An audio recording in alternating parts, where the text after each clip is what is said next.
મિત્રો 90% લોકોએ તો આ વસ્તુ જોઈ પણ નહીં હોય. હું આજે એક એવી દુર્લભ વસ્તુ તમને બતાવું છું. આપણે ઘરે કોઈ પહેલાના જમાનામાં આજથી 100 વર્ષ પહેલા આપણે ઘરે કોઈ માંદું પડતું ને તો વૈદ્ય આવતા, બરાબર. કોઈ વૈદ્ય આવે આપણે ઘરે તો એની સાથે એક પેટી હોય છે, મતલબ દવાની પેટી. જો હું તમને બતાવું છું, અને આ દુર્લભ વસ્તુ છે, આ ખજાનો છે મિત્રો, આપણી પ્રાચીન સંસ્કૃતિનો આ ખજાનો છે.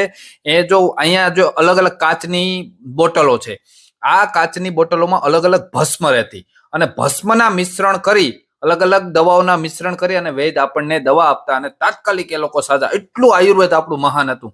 જો અહીંયા પણ એક બોક્સ આપેલું છે, અલગ અલગ જો કેવી કાચની બોટલ, એની ગોઠવણી છે.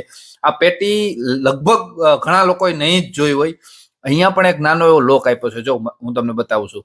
એ લોક ખોલો એટલે એક અલગ પ્રકારનું બોક્સમાં પાછા દુર્લભ વનસ્પતિને ભસ્મ જોવા મળે છે. મિત્રો, આ આપણી સંસ્કૃતિ છે, આપણો વારસો છે.